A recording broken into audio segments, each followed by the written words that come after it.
રામ રામ મિત્રો, આજે આપણે એક એવા ગામની અંદર પહોંચવાના છીએ જે ગામનું ભૂતકાળ અને ભવિષ્ય એ અંધકારમય રહ્યો. આ ગામમાં લગભગ આઝાદીથી ઘણા વર્ષો પહેલાંથી આ ગામની અંદર સતત દેહ વેપારનો ધંધો ચાલતો હતો. પરંતુ આ ગામ ફરીવાર ચર્ચામાં ત્યારે આવ્યું છે જ્યારે આ ગામ ઉપર એક મૂવી બની રહી છે, જે મૂવીનું નામ છે શક્તિ. આ મૂવીની અંદર આ ગામના ભૂતકાળની ઘણી બધી વસ્તુઓ દર્શાવવામાં આવી છે, જે વિશે મૂવીનો ખૂબ જ વિરોધ થઈ રહ્યો છે. અને એના વચ્ચે આપણે જેમના જોડે બેઠા છે એમનું નામ છે શારદાબેન. આ એ શારદાબેન છે જેમને આ ગામની અંદરથી દેહ વેપાર ને બીજી અન્ય પ્રવૃત્તિઓને દૂર કરવા માટે ઘણા બધા પ્રયાસો કર્યા છે, ઘણા બધા સંઘર્ષો કર્યા છે. અને એમને શું શું કર્યું અને કેવી રીતે, તો આ ગામનો ઇતિહાસ અને શું છે સમગ્ર વાતચીત કરીશું. તો આ વિડીયોની અંદર ધ્યાનથી બનેલા રહેજો. તો બેન, પહેલાં તો મારી ચેનલમાં આપનું સ્વાગત છે. નમસ્તે. હવે મારે પહેલાંથી જ પૂછવું છે કે જે આપણે વાડિયા ગામ છે એનો ભૂતકાળનો ઇતિહાસ શું રહેલો છે? વાડિયા ગામ એટલે 1964 પહેલાં એ લોકો બુઢાણપુર રહેતા હતા અને વર્ષો પહેલાં એ રાજા રજવાડાઓમાં નાચગાનનું કામ કરતા. ભાઈઓ હતા એ બળદ લે વેચનું કામ કરતા, એમની ખડીઓ ઘડવાનું કામ કરતા. પરંતુ આ બધું જોઈ અને એમાં 13 બહેનો હતી, એટલે એ બહેનોનું જે મનોરંજન કરતી અને રાજા રજવાડાઓમાં નાચગાનનું કામ કરતી, રાજા રજવાડાઓનું ભાગી પડ્યા. એના લીધે બહેનો પછી શું કરે એમ, તો એમને ખબર નહીં કઈ રીતના કોઈ આ રીતના ભરમાયા હશે અને આ બહેનો આ દેહ વેપાર તરફ વળી. આ દેહ વેપાર તરફ વળી ત્યારે એમને આપણા સ્વાતંત્ર્ય સેનાનીઓ હતા અને ઘણા બધા આપણા સામાજિક કાર્યકર્તાઓ, એમને જીજી મહેતા હતા, કાળીદાસ મહેતા હતા, બાબુ કિલ્લા હતા, જશોદાબેન હતા. એ લોકો બુઢણપુર આવ્યા અને બુઢણપુર આવી અને એમને બધાને આ સમજાય કે તમે આ શું કામ કરો છો. ત્યારે એમણે એ ના કરવા માટેનું કેમ ના કરી શકાય, તો કે અમે કામ કરીશું એમ. તો કે શું કામ કરશો? તો પહેલાં તો એમણે સીવણ ક્લાસ શીખવાડ્યું, ચરખાઓ શીખવાડ્યા. એના પછી એમણે કીધું કે અમારા ભાઈઓ છે એ પણ અમે બધા ખેતી કામ કરીશું. એમની જોડે જમીન નહોતી અને જશોદાબેન એ બધાએ પછી આપણા થરાદના રાજા હતા એમની જોડે રજૂઆત કરી અને એ વખતેની ગવર્મેન્ટ અને એમણે બધા થઈ અને વાડિયા કરીને ગામ છે ને એ દરબારનું વીડી હતું, વીડ પડી હતી એટલે ઉજળ હતું, જંગલ જેવું. અને એમણે 208 એકર જમીન વાડિયાના નામે આપી અને એમાં એ લોકોને પછી સ્ત્રી સેવા સહકારી મંડળીની રચના થઈ અને ત્યાં ખેતીનું કામ ચાલુ કર્યું. ખેતી કરવા માટેના ઓજારો હતા, આ બધું જ એમણે આપ્યું હતું. બહેનોને 1-2 મહિના ચાલે એટલું રાશન આપ્યું હતું. આ બધું એ આપી અને એમને પગભર કરી નાખ્યા હતા. અને એના પછી ધીરે ફરીથી આ ગામની અંદર ખબર નહીં કે કોણે આ રીતના, તો ફરીથી થોડું એ રીતના ચાલ્યું દેહ વેપારનું. પણ ફરીથી પછી એમાં પરિવર્તન આવતું જ ગયું. કોઈ સારા કામો કરવા માટે ત્યાં આવ્યા. હું છેલ્લા 2001થી ત્યાં કામ કરું છું અને 2001થી ત્યાં કામની મેં શરૂઆત કરી. ત્યારે હું થરાદમાં આવી ત્યારે હું કહેતી કે વાડિયા જવું, ત્યારે બધાની મનમાં એક અલગ ભાવ હતો.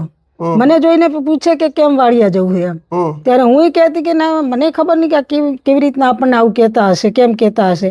પણ હું કહું વાડિયા બસ જાય તો કે ના જાય, કઈ સાધન જાય તો ના જાય. પછી થરાદની અંદરથી એક ભાઈની મેં જીપ ભાડે કરી અને 2001માં મેં વાડિયાની મુલાકાત કરી અને મુલાકાત કરતાં ત્યાં મેં કામની શરૂઆત કરી. મને એવું લાગ્યું કે નહીં, આ કઈ દેહ વેપાર કરે છે તો દેહ વેપાર કરતા અમુક લોકો નથી એ કરતા, ખેતી એ કરે છે. આ બધું જોઈને મને એવું લાગ્યું કે બહાર જે હવા ચાલી રહી છે એ કે વાડિયા એટલે દેહ વેપાર કરતું ગામ, વાડિયા એટલે આવું, ત્યાં જઈએ તો આપણને લૂંટી લે, ત્યાં જઈએ તો આપણને આવું કરે. આ બધું હું ત્યાં ગયા પછી મને જોવા ન મળ્યું. કારણ કે ત્યાં મને એટલો બધો આવકાર મળ્યો કે એક ભાઈઓ હતા તો મને બેનની જેમ રાખતા, મોટા લોકો હતા મને દીકરીની જેમ રાખતા હતા. અને એમના મેં રિવાજો જોયા, એમની રીતો જોઈ કે કઈ રીતના આપણે શું કરી શકાય. ત્યાં સ્કૂલ નથી તો અમે સ્કૂલની શરૂઆત કરાવી, ત્યાં આંગણવાડી નથી તો આંગણવાડીની શરૂઆત કરાવી, ત્યાં કોઈ હેલ્થ માટે નહોતું આવતું તો અમે રજૂઆત કરીને ત્યાં હેલ્થના કેમ્પો પણ કરાવ્યા. ત્યાં રોડ રસ્તાઓ નહોતા તો અમે રોડ પણ બનાવરાયા. ત્યાં જ્યારે જમીન આપી હતી 1964માં ત્યારે એમને ખેતી માટે બોર બનાવરાયા હતા ગવર્મેન્ટે.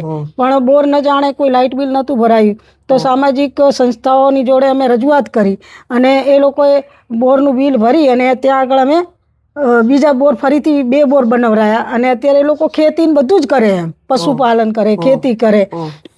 આ બધી શરૂઆત થઈ. એના પછી અમે એવું વિચાર્યું કે ત્યાંનો એક સરસ એવો એક રિવાજ છે કે ત્યાં કોઈ બેન દીકરીની સગાઈ થઈ જાય, ત્યાં લગ્ન થાય, આ થાય ને એના પછી એ લોકો દેહ વેપારમાં નથી જતા. તો અમે એની પણ શરૂઆત કરી. 30 દીકરીઓ માટેની અમે લગ્નની શરૂઆત કરી, સમૂહ લગ્ન કરાવ્યા. કઈ સાલમાં કરાવ્યા હતા? અમે 2012માં લગ્ન કરાવ્યા. 2012 હા. અને હું આવ્યા પછી ઘણી બધી ત્યાં સંસ્થાઓ આવી. 2001માં હું આવી ત્યારે સંસ્થાઓએ આવી, સામાજિક કાર્યકર્તાઓ આવ્યા, એમણે આર્થિક સહયોગે કર્યો અને બધા આવી રીતના ચાલુ ગયું એમ. અને અત્યારે જ્યાં હું 2012 પછી થરાદની અંદર અમે શરૂઆત કરી બાળકોને ભણાવવાની. અને બાળકો અમે થરાદમાં ભણવા માટે લાવ્યા, કારણ કે ત્યાં અમને એવું લાગ્યું કે ત્યાં ગામનું વાતાવરણ જોતા શિક્ષકો એવું કહેતા કે અહીંયા આમ છે આમ છે. ગામમાં કેટલા પરિવારો વસતા હશે? ગામમાં એ વખતે તો અમે રાશન કાર્ડ પ્રમાણે 100 પરિવાર હતા, પણ એના પછી અત્યારે 200 થી 250 પરિવાર છે. 200 થી 250 પરિવાર છે. ત્યાં છોકરાઓ બધા ભણી રહ્યા છે. 2012માં 13માં અહીંયા લાવ્યા થરાદ. એના પછી મેં એક સંસ્થા છે ત્યાં અમદાવાદની, ત્યાં હું પોતે 45 દીકરીઓ લઈને ગઈ હતી ભણાવવા માટે. ત્યાં અમે થોડા દિવસ રહ્યા, પણ અનુકૂળતા ઓછી આવી એટલે અમે ત્યાં 4-5 છોકરીઓ દીકરીઓ ભણે છે, બાકીના પાછા આવ્યા. એના પછી અમે થરાદમાં, કહેવાનો મતલબ કે અમે એને પડતું ના મૂક્યું અને થરાદની અંદર ફરીથી ભણાવવાની શરૂઆત કરી. છોકરાઓ જાતે પણ એ લોકો ભણવા આવે. એવા પરિવારો વાળિયાના છે કે પોતે જાતે દીકરા દીકરીઓને ભણાવે છે, પોતાના ખર્ચે ભણાવે છે. અમે સંસ્થાગત રીતે અમે જે મદદ કરીએ એ કરતા હોય પણ પોતે જાતે. અને અત્યારે અમારી છોકરીઓ ભણી રહી છે. અત્યારે શું કહેવાય, ઇંગ્લિશ મીડિયમમાં ભણે છે, પછી નર્સિંગનું કરે છે. છોકરીઓ 12 પાસ કરીને તૈયારી પણ કરે છે. ફર્સ્ટ અમારી દીકરીઓ 2014-15માં 12મું પાસ કર્યું, એના પછી 21-22માં કર્યું અને અત્યારે છોકરીઓ તૈયારીઓ કરે છે. કોઈ અત્યારે નાની મોટી નોકરી પણ કરે છે પ્રાઇવેટમાં. એટલે હવે મતલબ આ જે દેહ વેપાર હતો જે એ હવે મોટા ભાગે હવે સમાપ્ત થઈ ગયો છે. સમાપ્ત એટલે ત્યાં આગળ નથી કહેતા આપણે કંઈક એવું હોય તો એ 1-2 હોય, પણ એ અત્યારે કોઈ કરવા નથી માંગતા. અને હું તો પહેલી તો વાત એ કરું કે વાડિયા, મને અમુક લોકો પૂછતા, અને હું જ્યારે વાડિયા જતી ને ત્યારે વાડિયાથી આવતી એટલે મને કે બેન વાડિયા જાઓ છો શું? હું એમને એવું જ કહેતી કે વાડિયા બહુ સરસ છે, ત્યાં સંસ્કારો છે, ત્યાં બધું જ છે. આપણે ત્યાં શું કામ જઈએ? આપણે ના જઈએ તો વાડિયાના કોઈ બેન દીકરી કોઈના ઘરે નથી આવતા, કોઈના ઘરે આવીને કોઈને કહેતા નથી. એ આપણી માનસિકતા છે, તો આપણે એને કઈ નજરથી જોવાના? ત્યાં જઈને આપણે એને મા બેન દેખીએ, એને દીકરી બનાવીએ, એ રીતના આપણો નજરિયો રાખીને ત્યાં જાઓ ને. પણ આપણે જે નજરથી જોતા હોઈએ, અને ખરેખર આ વાડીએ નહીં પણ અત્યારે તો હજારો જગ્યાએ, હું એક સોશિયલ વર્કર છું એટલે હું બધી જગ્યાએ જોઉં છું કે આ દરેક જગ્યાએ ચાલતું હોય છે. તો એના ઉપર નહીં અને વાડિયા ઉપર કેમ આ શક્તિ પિક્ચર? હા, એ પણ વિવાદ થયો કે જે પિક્ચર બનાવવામાં આવ્યું છે શક્તિ પિક્ચર, તો એમાં હવે આક્ષેપ લાગ્યા છે કે ભાઈ અમારી સારી જે સંસ્કૃતિ હતી એને ઉજાગર કરવાને બદલે વાડિયા ગામને બદનામ કરવાની વાતચીત એ મૂવીની અંદર કરવામાં આવી હોય એવું ક્યાંક ને ક્યાંક દેખાઈ રહ્યું છે. તો એના વિશે આપનું શું માનવું છે? શું માનવું, મૂવીમાં એવું શું બતાવવામાં આવ્યું છે કે જેનાથી વાડિયા ગામની સંસ્કૃતિ કે વાડિયા ગામની લોકોને ઠેસ પહોંચે એવું છે? મેં આપને પહેલાં વાત કરી કે હું 2001થી આજ સુધી ત્યાં કામ કરું છું. ત્યાં આગળ ઘણા લોકો આવીને જતા રહે. ત્યાં ઘણા બધા આ શક્તિ ફિલ્મ માટે એ બેન કહે છે વિડીયોમાં કે આના માટે મેં ત્યાં ગઈ હતી, મેં આવું જોયું, પણ ત્યાં કોઈ આવ્યું જ નથી. અને ત્યાં આપણે આ પિક્ચર બનાવવાની ક્યાં જરૂર હતી? ફિલ્મ બનાવવાની જરૂર નથી. ત્યાં આવો, ત્યાં સોશિયલ વર્ક કરો, ત્યાં દીકરા દીકરીઓને તમે પૂછો, એમને ભણવું છે, એમને કામ કરવું છે, દીકરાઓને કામ કરવું છે, ખેતી કરે, પશુપાલન કરે, દીકરીઓ લગ્ન કર્યા છે. જે કદાચ આપણે તો બીજા પરિવારોમાં એવું છે કે લગ્ન કરીએ ને, લગ્ન થાય તો પછી એ લોકો કોઈ એનો પતિ મરી ગયો હોય તો બીજા લગ્ન કરે, પણ આમાં તો એવું નથી. આ લોકો એવા સરસ એમના રિવાજો છે. તમે એમનો ઇતિહાસ જુઓ, એમના રિવાજો જુઓ, છોકરાઓ એ લોકોના લગ્ન, સગાઈઓ, આ બધું રાજા રજોડાની જેવી રીતના એમને થાય. અને એમના લગ્ન થાય એટલે એ બેનો મેં કીધું એવી રીતના ઘૂંઘટ કાઢે. ગામમાં સાસરું હોય તો પણ એ એમના રિવાજ પ્રમાણે ત્યાં સાસરે જાય તો આખા ગામનું આમ ઘૂંઘટ કાઢીને જ ફરતી હોય. જેમ કે આપણે બીજા કોઈ ગામોમાં પતિ મરી ગયો હોય તો એ પોતે બીજા લગ્ન કરી શકે. જ્યારે આ ગામની અંદર એવા રિવાજો કે એ પોતે પછી આજીવન એ રીતના પોતે નિભાવતી હોય.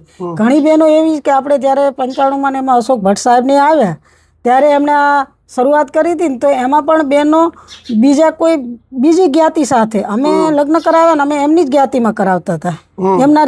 એમની પોતાની જ્ઞાતિ રાજસ્થાનમાં છે, અહીંયા સાચોરમાં છે, કાઠિયાવાડમાં છે, એમના ત્યાં ને ત્યાં લગ્ન કરાવ્યા. પણ અશોક ભટ્ટ સાહેબને એવા આવ્યા હતા ત્યારે એમણે એ રીતના લગ્ન કરાવ્યા હતા કે બીજી જ્ઞાતિ સાથે કરાવ્યા હતા. તો પણ એ એનો પતિ તરીકે એ માનતી અને એ મરી જાય ને તો વિધવા તરીકે આખું જીવન ગુજારે. એ ભલે કોઈ બીજા ગામનો હોય પણ ત્યાં મરી ગયો હોય તો એ વિધવા અહીંયા વાડિયામાં બનતી. એટલે એમના સુંદર એમ કે સરસ રિવાજો છે. એટલે તમે તો બહુ સમયથી ગામની અંદર જોવો છો, આવો છો, એટલે આ જે દેહ વેપારની પ્રવૃત્તિઓ હતી એ તરફથી આ લોકોને બહાર લાવવા માટે સરકારે પ્રયત્નો કરેલા. સરકારશ્રીના ઘણા બધા પ્રયત્નો રહ્યા. સરકારશ્રી કરે પણ કહેવાનો મતલબ કે આ લોકોને જે ગવર્મેન્ટે 208 એકર જમીન આપી મંડળીને, તો એમાંથી એ લોકો ખેતી કરે છે. એ અત્યારે નથી કહેતા, અત્યારે તો કાચું સોનું છે જમીન. તો એ જમીનમાંથી એ લોકો ખેતી કરે, પશુપાલન કરે અને એમાંથી એ લોકોને ઘણું બધું અત્યારે પોતાના પરિવારોને નિભાવતા હોય છે. બીજા છોકરાઓ છે તો અત્યારે રિક્ષાઓ ચલાવે, ગાડી ચલાવે. કોઈ ભાઈઓ એવા છે કે બીજા ગામમાં જઈને ભેંસોની ખડીઓ ને એવું બધું કામ કરતા હોય છે. બહેનો છે તો પોતે પશુપાલન કરે છે. અત્યારે ગામની અંદર સરસ સુંદર સ્કૂલ છે તો બાળકો પણ ભણી રહ્યા છે. બહાર આવીને જે અમે વાત કરી એમ બહારે પણ ભણે છે. એ છોકરાઓમાં એટલું ટેલેન્ટ પણ છે એમ. અને ધીમે ધીમે આજે એવો પવન ફૂંકાયો કે અત્યારે બધાને ભણવાની ભૂખ લાગી છે. અમે કદાચ એમની સુધી ના પગે તો પોતે જાતે આવીને થરાદમાં પ્રાઇવેટ સ્કૂલોમાં ભણાવે. એટલે મારો મતલબ એવો હતો કે જે આ મૂવી બને છે ને એ ના બનવી જોઈએ. કારણ કે જો એ બનશે ને તો જે આ ભણી રહ્યા છે ને છોકરાઓ એ અંદરથી પોતાની એક ઘૂંટાશે એમ કે અમારું ગામ કરી. એટલે આ બનશે ને એના લીધે ઘણા બધા જે પરિવર્તન તરફ વળ્યા છે ને એ પાછા ત્યાં ધકેલાઈ જશે. એટલે પાછું એ જ મૂવી બનશે એટલે લોકોને લાચારી થશે કે ભાઈ અમારા ગામની આવી મૂવી બનાવવામાં આવી છે. એ લોકો જોશે જે ભણી રહ્યા છે વ્યવસ્થિત, એ ગામના લોકો ફરી ખરાબ દ્રષ્ટિએ જોશે કે આ મૂવી જે બની એ જ વાડિયા ગામ છે. એટલે આખા ગામને ખરાબ દ્રષ્ટિએ જોવામાં આવશે, જે અત્યારે એ ગામની અંદર સુધારો આવી ગયો છે. જે અત્યારે કદાચ અજાણ હશે, વાડિયાથી અજાણ હશે, નામથી અજાણ હશે, કોઈને ખબર નહીં હોય એને અત્યારે ખબર પડશે કે એક આવું ગામ છે. પણ એ ઉતારવા વાળાને એ ખબર નથી કે ત્યાં કેટલા કામો થયા છે, કેટલું અત્યારે પરિવર્તન આવ્યું છે. આપે ખૂબ સમયથી ફાઉન્ડેશન સાથે સંકળાયેલા, સેવા સાથે સંકળાયેલા, આપે એ ગામ અને એ લોકોને બહાર લાવવા માટે શું શું કામ કર્યા? અમે એ લોકોના બહાર લાવવા માટે શરૂઆત કરી હતી તો અમે ત્યાં હેલ્થ ઉપર કરી હતી. કે અત્યારે કારણ કે હું એક લિંક વર્કરમાં હતી. HIV/AIDS નો પ્રોજેક્ટ હતો, એમાં લિંક વર્કર તરીકે હું ત્યાં કામ કરેલું. તો મને એ પણ થોડું અત્યારે ઉજારો થાય કે ત્યાં હેલ્થમાં આ બહેનોને પછી વાડિયા ના પડે એટલે અલગ દ્રષ્ટિથી જોવામાં આવે. તો અત્યારે જે ત્યાં આગળ સરસ કામગીરી ચાલી રહી છે એમાં પણ વિઘ્નો આવશે. એટલે મારી તો ઈચ્છા એવી કે આ હેલ્થ હોય, છોકરાઓને ભણાવવાનું હોય, બહેનોને કામ ધંધો પશુપાલન તરફ વાળ્યા હોય કે અત્યારે ત્યાં આગળ ખેતી સરસ સુંદર કરે છે તો એ ખેતી તરફ આ બધા અમે લગ્ન કરાવ્યા, સગાઈઓ કરાવી, આ બધું જ કરાવ્યું. મને જે લાગ્યું ને કેટલી દીકરીઓને આજ દિવસ સુધી તમે સગાઈ લગ્ન કરાવ્યા ગામમાં? અમે પ્રથમ 2012 થી શરૂઆત કરી હતી સમૂહ લગ્નની. એ વખતે અમે 30 દીકરીઓ હતી પણ પછી 5 એકની સગાઈઓના થોડા પ્રોબ્લેમ હતા કે તરત ના મળે, એના માટે મેં 25 છોકરીઓના એ વખતે લગ્ન કરાવ્યા હતા, 20 છોકરીઓના. તો નાની હતી એની સગાઈ કરી હતી, મોટી હતી એમના લગ્ન કરાવ્યા હતા. ઘણા બધા દાતાઓ ડીસાથી આપણે કનુભાઈ આચાર્ય સાહેબ લેખક હતા, એ પછી જયંતિ બાપા અને અહીંયા ઘણી બધી સંસ્થાઓએ પણ સહયોગ કર્યો હતો, આર્થિક સહયોગ. અને હું એક સામાજિક કાર્યકર્તા તરીકે 2001 થી આજ સુધી ત્યાં આગળ આ બધાના ને એના પછી દરેક વર્ષે 1, 2, 5 લગ્ન તો થયા જ કરે છે ત્યાં આગળ. એવું નથી કે લગ્ન નથી થતા એમ. અને આમાંથી એ લોકોને પાછું આમાં જવું જ નથી એવા ઘણા બધા જ પરિવારો છે. અને 1, 2 છે તો અત્યારે આપણે કહીએ કે ગામમાં વાડિયામાં શું ચાલે તો તમે એક વખત જઈ આવો, જોઈ આવો, પછી ખબર પડે. પણ તમે કઈ નજરથી જાઓ છો?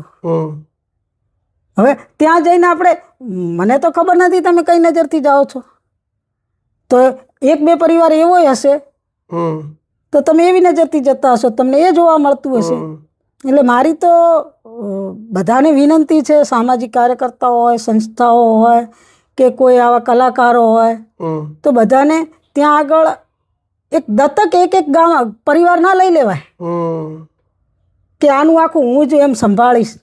એ રીતના કામ કરી શકાય ને. આવું પિક્ચર બનાવવાની, ફિલ્મ બનાવવાની ક્યાં જરૂર હતી?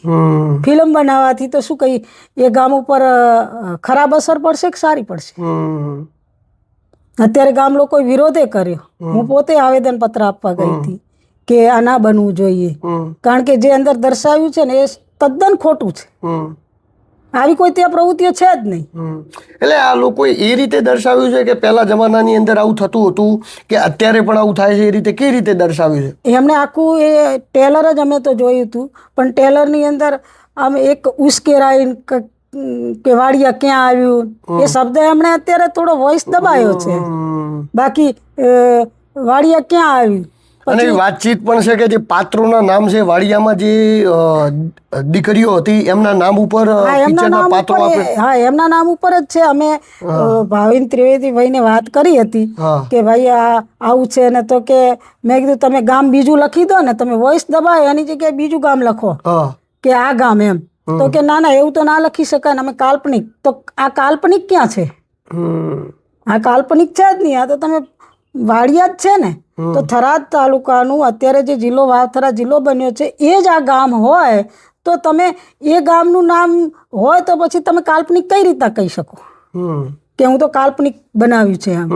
પછી મોનાબેન પણ આવું બોલ્યા હતા કે દેહ વેપાર એક સેવા છે. તો આ કઈ રીતના? મોનાબેન કનોડિયા જે ફિલ્મમાં છે ને. અચ્છા, મોનાબેન એવું બોલ્યા હતા કે દેહ વેપાર એક સેવા છે. અમે વિડીયો જોયો તો દેહ વેપાર કઈ રીતના સેવા કરી શકાય? એ કઈ રીતના કહી શકો તમે કે દેહ વેપાર એક સેવા છે?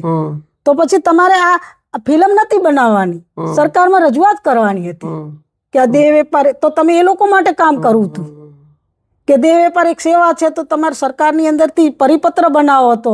અને તમે આવું કરો છો તો અમે તો કોઈને એવા શબ્દ ના વાપરી શકીએ. અને એક સ્ત્રી તરીકે આપણે બીજી સ્ત્રીને કઈ રીતના જોવાની? નારી તું નારાયણી હે? તો આપણે આવા જે શબ્દ વાપર્યા છે એ તો દેહ વેપાર કોણ કરે? બેનો જ કરતી હોય. તો બેન, એક બેન ઊભી થઈને આવું કહી શકે? આ ખરેખર ખૂબ દુઃખની વાત કહેવાય. કારણ કે જો દેહ વેપાર એ કોઈ સેવા નથી, મજબૂરી છે. અને જો દેહ વેપાર એ સેવા હોય તો જે લોકો આવી માનસિકતા ધરાવતા હોય અને આવું વિચારો રાખતા હોય કે દેહ વેપાર એક સેવા છે, એમને એમના ઘરેથી એમને પોતાને અથવા તો એમના ઘરેથી એમની દીકરીઓને આ સેવાની અંદર મૂકવી જોઈએ. એટલે એમને એ વસ્તુનો અંદાજ આવે કે ખરેખર આ સેવા છે કે આ એક વ્યથા છે. આજ આપે જે મને વાત કરી ને, હું 2007માં એક જગ્યાએ મીટિંગમાં ગઈ હતી, ત્યારે મને ઘણા બધા હતા, એમણે મને આવી વાત કરી કે બેન તમે શું કામ આ લોકોને તમે ભણાવો છો, શું કામ આમના માટે રજૂઆતો કરો છો, શું કામ રોડ બનાવો છો, શું કામ બોર બનાવો છો? મેં કીધું કેમ, આપણે બધાને પ્રાથમિક સુવિધાઓ તો હોવી જોઈએ બધાના ગામમાં, દરેક ગામની અંદર હોવી જોઈએ. તો આ ગામ કેમ બાકાત? આ ગામ પણ આપણું જ છે, આપણો જ પરિવાર છે. હું પોતે એક વાત કરું કે હું 2001થી શરૂઆત કરી ત્યારે મારા ભાઈ અને મારા પરિવારને ખબર પડી કે હું વાડિયા જાઉં છું, ત્યારે એ લોકોએ મને પૂછ્યું કે તમે વાડિયા જાઓ છો? હું કોઈને કહેતી નહીં કે હું વાડિયા જાઉં એમ, પણ પછી એમણે પૂછ્યું એટલે મેં એમને હા પાડી કે હું વાડિયા જાઉં. તો એમણે કહ્યું કે જો બેન, વાડિયા જવું છે કે તમારે અમારી જોડે સંબંધ રાખવા? તો મેં તટ ને બટ એ વખતે કહી દીધું હતું કે હું વાડિયા જ જઈશ. તમારો સંબંધ તોડવા હોય તો તોડી શકો છો. પણ જ્યારે હવે એમને ખબર પડી કે ના, ત્યાં જઈને બેને ઘણું બધું આવું કામ કર્યું છે, તો એ લોકો મને સામેથી સન્માન કરે છે. એટલે આ જ્યારે રજૂઆત 2007માં મીટિંગમાં મને લોકોએ કરી કે દેહ વેપાર કરે છે તો તમારા થરાદમાં બળાત્કાર ઓછા થાય છે, ત્યારે મેં એમને સામે જવાબ આપ્યો હતો કે સાહેબ બહુ સરસ કહેવાય, પણ હું તો આવી રજૂઆત ના કરી શકું કોઈ જગ્યાએ, પણ આપ કરો સરકારમાં જઈને અને દરેક ગામમાં તમારાથી જ શરૂઆત કરો અને પરિવારો મૂકી દો એક એક, તો દરેક ગામમાં બળાત્કાર નહીં થાય. આવી માનસિકતા આપણી ના રખાય. આપણે બધા ઘણા બધાની કોમેન્ટ આવે કે આ તો હોવું જોઈએ, કેમ હોવું જોઈએ? મને નથી ખબર પડતી કેમ હોવું જોઈએ. હા, તો વાતચીત કરવામાં બધા લોકો એવું કહેતા હોય છે કે આમ હોવું જોઈએ, આમ પોતાના વિચારો વ્યક્ત રજૂ કરતા હોય, બધાના વિચારો પોતપોતાના રીતે અલગ હોય, પણ જ્યારે પોતાના ઉપર આવે કોઈ પણ વસ્તુ અને જ્યારે તમે એ વસ્તુને સ્વીકારી શકો એમ હોય કે એને અપનાવી શકો એમ હોય, ત્યારે જ તમારે કોઈ બીજી વસ્તુમાં કહેવા જવાય કે આ હોવું જોઈએ કે ન હોવું જોઈએ. તો આપણી સાથે મિત્રો જોડાયેલા હતા શારદાબેન. શારદાબેન બહુ સમયથી 2001થી લગભગ મારે 25 વર્ષ હમણાં પૂર્ણ થયા. એના પછી મારી દીકરીએ પણ આ જંપ લાવ્યું કે વાડિયાના છોકરાઓને હું ગમે એટલી તકલીફ પડશે ને તો એ છોકરાઓને હું ભણાવીશ. અને અત્યારે થરાદમાંથી ઘણા બધા યુવાનોની એવી ટીમ ઊભી થઈ છે કે માનસીને મદદ પણ કરે છે બાળકો માટે. અમારે એમની સ્કૂલ ફી હોય, એમને કપડાં હોય, એમનું રાશન હોય. અમારા અમદાવાદના દાતાઓ છે તે ત્યાંથી અહીંયા સુધી અમને રાશનને એવું પહોંચાડે છે. તો જો શારદાબેન છે ને એ અત્યારે આપણે હું તમને કહી દઉં કે અત્યારે આપણે જે જગ્યાએ બેઠા છીએ એ જગ્યાએ લગભગ 22 અત્યારે અમારા 50 બાળકો થરાદ આવે છે. થરાદ 50 બાળકો આવે છે. આ જગ્યાએ 22 બાળકો છે, ભણી રહ્યા છે. અને બધા જ બાળકોનો ખર્ચો એ શારદાબેન ઉઠાવે છે ને જેમને ખર્ચો અલગ અલગ જગ્યાએથી અલગ અલગ દાતાઓ પૂરો પાડે છે. અને આજે પણ વાડિયાની અંદરથી એજ્યુકેશન હોય, ત્યારબાદ એ લોકોના લગ્ન કરાવવાના હોય, સગાઈઓ કરાવવાની હોય ને એમને દેહ વેપાર છોડાવીને સારા ધંધા ઉપર લગાડવાનું કામ સતત 2001થી 26 એટલે કે 25 વર્ષથી શારદાબેન એ પોતાના જનતા ફાઉન્ડેશન દ્વારા કરે છે. આપણે આ એમની મુલાકાત કરી હતી. હવે આપણે વાડિયા ગામમાં જવાના છીએ. બેન પણ સાથે છે. ગામની અંદર શું પરિવર્તન આવ્યું છે, શું નથી આવ્યું, બધા જ વિશે વાતચીત કરીશું. એટલે આ વિડીયોની અંદર બનેલા રહેજો. નમસ્કાર. કેટલું થયું? આ 10 મિનિટ જેવું થઈ ગયું. હા, બસ 10 ઉપર.